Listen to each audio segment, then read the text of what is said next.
Good morning, One Mimi! Alam mo, nag-click ang ating itanong kay One Mimi, The Pompiang TV. One Mimi, meron nag-tweet. Kinabisado ko na lang ang tweet. Sandali lang, One Mimi, ha. Pumasok eh.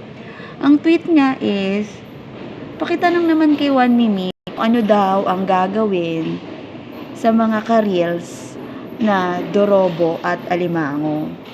At papaano mo daw ito popompyangin gamit ang iyong channel, One Mimi. Again, ang tanong po ng iyong follower, One Mimi, was, pakitanong kay One Mimi kung papaano ang gagawin nga, sinabi ko, sa mga ka-reels daw na dorobo at alimango. Siguro i-define muna natin ang dorobo. Ang dorobo po, ito po yung mga taong pilit kayong pinapapanood sa kanilang reels para po gumalaw ang kanilang view, samantalang hindi nila magawa na panoorin ang iyong reels. Yun po ang dorobo ng lalamang ng tao. While ang alimango naman po ay medyo mabait to sa dorobo. Ang alimango ay ifa-follow ka.